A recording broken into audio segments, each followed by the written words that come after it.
सभी विद्यार्थियों को मेरा प्यार भरा नमस्कार।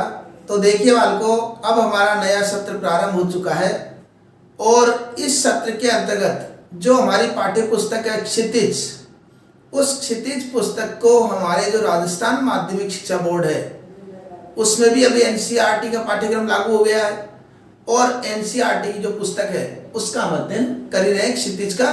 तो उस क्षितिज पुस्तक के अंतर्गत हमारा पहला पाठ आता है सूरदास जी के पद। तो हम उस पाठ को प्रारंभ करें उसके पूर्व हम सूरदास जी के जीवन के बारे में संक्षिप्त जानकारी हमको प्राप्त होना जरूरी है, क्योंकि परीक्षाओं में कवि का परिचय भी हमसे पूछा जाता है। तो सूरदास जी सगुण भक्ति के जो प्रमुख कवि है उन कवियों में से अपना एक मुख्य स्थान रखते हैं। इस महानतम कवि का जन्म सन 1478 ईस्वी में हुआ और इसके अलावा इनके निधन जो है सन 1583 ईस्वी में हुआ। सूरदास जी श्री कृष्ण भगवान के अनन्य भक्त थे और सगुण भक्ति में ये विश्वास रखते थे। इनकी प्रमुख रचनाओं की बात की जाए तो प्रमुख रचनाओं में सूर सागर, साहित्य लहरी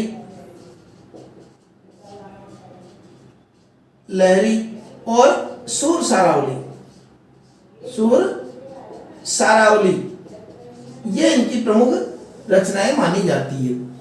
अब इनकी प्रमुख रचनाओं के साथ साथ एक बात और आती है, वात्सल्य और श्रृंगार रस के श्रेष्ठतम कवि इनको माने जाते हैं।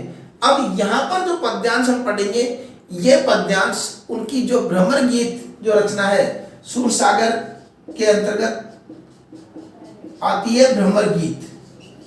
इस भ्रमर गीत रचना के अंतर्गत आने वाले कुछ पद्यांश हमारी पाठ्य पुस्तक में सम्मिलित किए गए हैं। इन पद्यांशों में अब इसका नाम भ्रमर गीत क्यों पड़ा, यह भी एक प्रश्न आ जाता है। तो देखिए बालकों, भारतीय संस्कृति में कोई भी महिला अगर किसी पराये पुरुष से बात करती है तो वह प्रत्यक्ष में बात न करके किसी को माध्यम बना करके वह बात करती है। इसलिए जब उद्धव योग संदेश की शिक्षा देने के लिए वहां पर पहुंचे गोपियों को, तो उस समय गोपियों ने एक भ्रमर को माध्यम मान करके उद्धव से अपनी बात कही। इस कारण से इस रचना का नाम पड़ा भ्रमर गीत। अब ये उद्धव कौन है, ये भी एक प्रश्न आता है। तो उद्धव जो है ये भगवान श्री कृष्ण के अनन्य भक्त थे, मित्र थे। और जब इन्होंने देखा कि गोपियां भगवान श्री कृष्ण के विरह में काफी दुखी हो रही है और उन दुखी अवस्था में देखकर गोपियों को, तो उद्धव को लगा कि इनको वास्तव में निर्गुण भक्ति की शिक्षा मिलनी चाहिए, निर्गुण भक्ति धारा की इनको शिक्षा मिलनी चाहिए। तो यह सोच करके भगवान श्री कृष्ण से अनुमति लेकर के वह उनको निर्गुण भक्ति धारा की शिक्षा देने के लिए पहुंचे। अब ये निर्गुण भक्ति धारा क्या है? निर्गुण भक्ति धारा का मतलब जिसमें ईश्वर अनादि, अनंत, निराकार, जिसका कोई आकार नहीं हो, और अजन्मा, इस तरह के कुछ शब्द उनके लिए प्रयोग किए जाते हैं। और गोपियां किस प्रकार की भक्ति करती थी? वह भगवान श्री कृष्ण की सगुण भक्ति करती थी। कौन सी भक्ति करती थी? सगुण भक्ति करती थी। सगुण भक्ति का मतलब ईश्वर का साक्षात रूप होता है, उसका जन्म भी होता है, कहाँ पर रहता है, सारा परिचय उसके अंतर्गत होता है, उसके आधार पर उसकी भक्ति की जाती है। तो यहाँ पर यह लगा इसको निर्गुण भक्ति को एक तरीके से ज्ञान मार्ग, इस तरह का शब्द भी इसके लिए प्रयोग किया जाएगा, योग शिक्षा, इस तरह का प्रयोग भी किया जाएगा। तो ज्ञान मार्ग, योग शिक्षा, योग संदेश, इस तरह की शिक्षा देने के लिए उद्धव वहां पर पहुंचे। अब उद्धव वहां पर पहुंचे तो उद्धव वहां पर पहुंचने के बाद में उनकी क्या बात हुई गोपियों से, वो देखिए। अब पूरे पद्यांश में हम जानते हैं कि सूरदास जी की जो भाषा है वह इस ब्रज भाषा रहती है। इसके अलावा यहाँ पर इस पद्यांश में जो विशेष बताए जाएंगे वो तो हम बताएंगे अभी।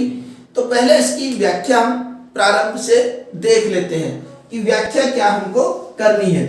तो देखिए, इसका सरलार्थ में बिल्कुल सहजता से एक एक शब्द आप ध्यान से समझते हुए चलिए। अब देखिए, अब हम अपना पद्यांश प्रारंभ करते हैं। पहली, जैसे गोपियां उद्धव से क्या कहती है, उद्धव तुम हो अति बड़ी भागी, हे उद्धव तुम अत्यधिक भाग्यशाली हो। बड़भागी का मतलब भाग्यवान, भाग्यशाली, इस तरह के शब्द इसके लिए आते हैं। तो हे उद्धव तुमसे मतलब तुम उद्धव के लिए अति अत्यधिक भाग्यशाली हो। अब उद्धव को अत्यधिक भाग्यशाली क्यों कहा, उसका भी उत्तर वो देते, व्यंग्यात्मक शैली में बात कही जा रही है, ये भी ध्यान रखना है। अपरस रहत स्नेह तगाते, क्योंकि तुम भगवान श्री कृष्ण के प्रेम रूपी धागे से, स्नेह तगा अर्थात प्रेम रूपी धागे से अपरस अछूते रहे हो।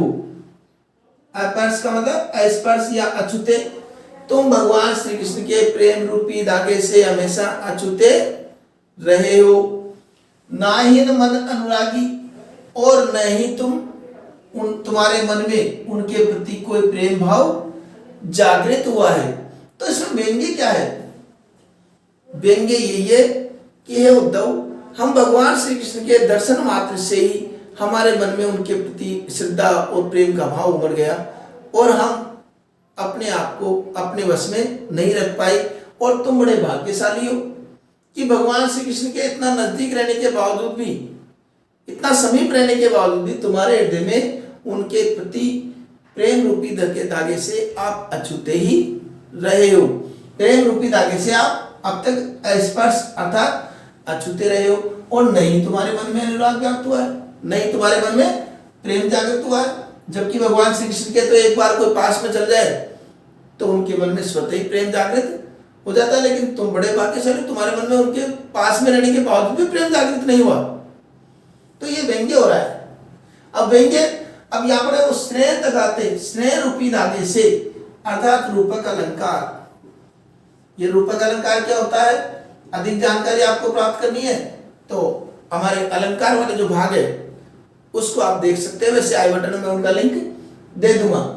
अब कैसे, देखो, उद्धव की तुलना किस किस से की है, यह प्रश्न आ जाता है। एक प्रश्न यह बन गया कि उद्धव को भाग्यशाली क्यों कहा गया है, क्योंकि भगवान श्री कृष्ण के, या उद्धव को भाग्यशाली कहने के पीछे गोपियों ने क्या व्यंग्य किया है। इसके पीछे व्यंग्य यही है कि भगवान श्री कृष्ण के इतना नजदीक रहने के बाद में स्वतः ही व्यक्ति के हृदय में प्रेम जागृत हो जाता है, लेकिन हे उद्धव तुम इतना पास में रहे फिर भी तुम्हारे मन में उनके प्रति प्रेम का भाव जागृत नहीं हुआ। पुर इन पात रहत जल भीतर, तुम्हारी स्थिति तो वैसी हो गई, कैसी, उद्धव की तुलना कैसी की जा रही है कि पुरैनी का मतलब कमलनी, कमलनी का पत्ता, पात का मतलब पत्ता, रहत जल भीतर, जल के भीतर रहता है। कमलनी का पत्ता कहाँ रहता है, जल के भीतर। तारस देन दागी, लेकिन उस जल का रस, उस जल की बूंद उसके देह पर, उसके शरीर पर कोई दाग नहीं लगाती है, अर्थात कोई निशान नहीं छोड़ पाती है। तो उसी प्रकार की स्थिति तुम्हारी हो गई कि भगवान श्री कृष्ण के इतना नजदीक रहने के बावजूद भी उनकी प्रेम और भक्ति का कोई प्रभाव आप पर पड़ा नहीं। और दूसरा उदाहरण देते हैं, ज्यों जल माह तेल की गागरी, और जिस प्रकार जल के अंदर तेल का सना हुआ घड़ा, अगर तेल से सना हुआ घड़ा जल के अंदर डुबोया जाए तो उसके बूंदता को लगी, उसके ऊपर एक बूंद भी पानी नहीं ठहरता है। इसे बोलते हैं चिकना घड़ा। ये तो चिकना घड़ा हो रहा है, अर्थात किसी बात का कोई असर इस पर नहीं हो रहा है। तो उसी प्रकार तेल से सने हुए घड़े को अगर जल के अंदर डालने पर उस पर एक बूंद भी पानी नहीं ठहरता है, वैसी ही तुम्हारी स्थिति हो गई है।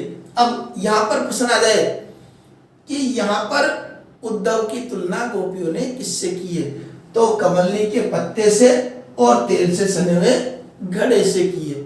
क्योंकि जिस प्रकार कमलनी का पत्ता जल में रहता है लेकिन जल की एक बूंद उसको स्पर्श नहीं कर पाती है, और तेल से सना हुआ घड़ा भी जल में डुबोने पर एक बूंद भी उस पर नहीं गिर पाती है।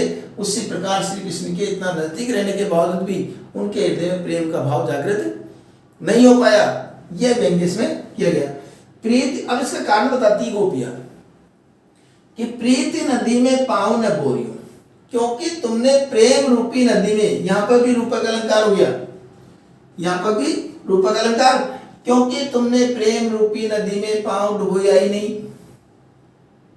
अब अर्थात तुम प्रेम के महत्व को क्या जानो, तुमने कभी इस भाव से प्रेम रूपी नदी में कभी पांव डुबोया ही नहीं।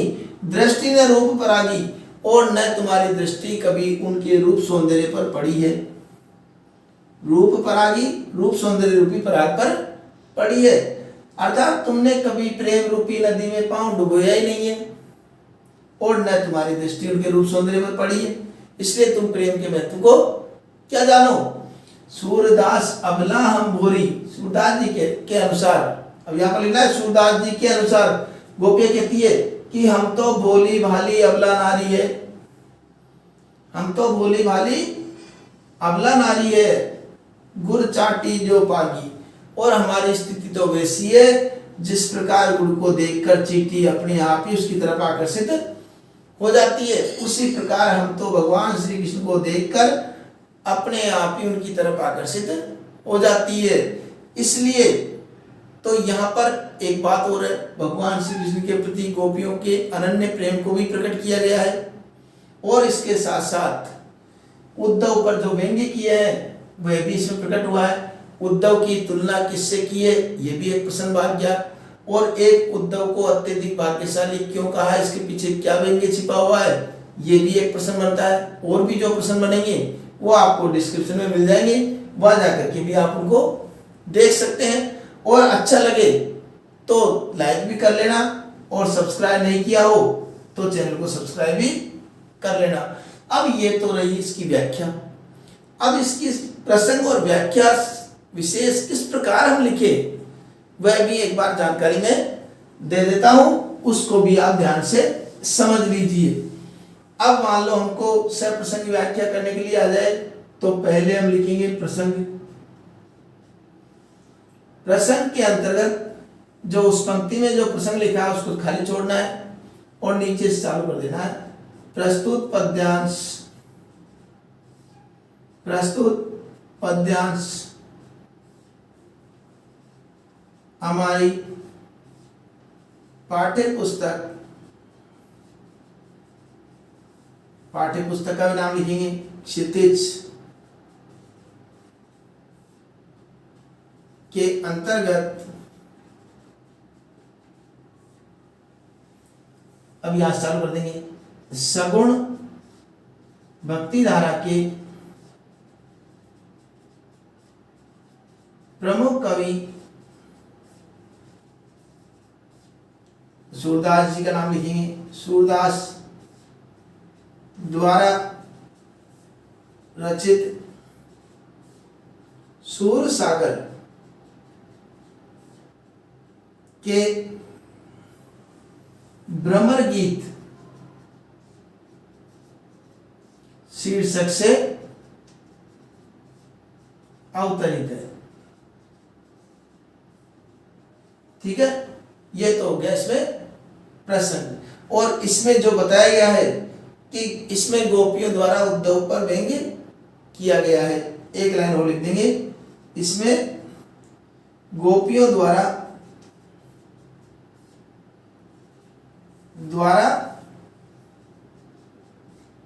उद्धव पर व्यंग्य किया है।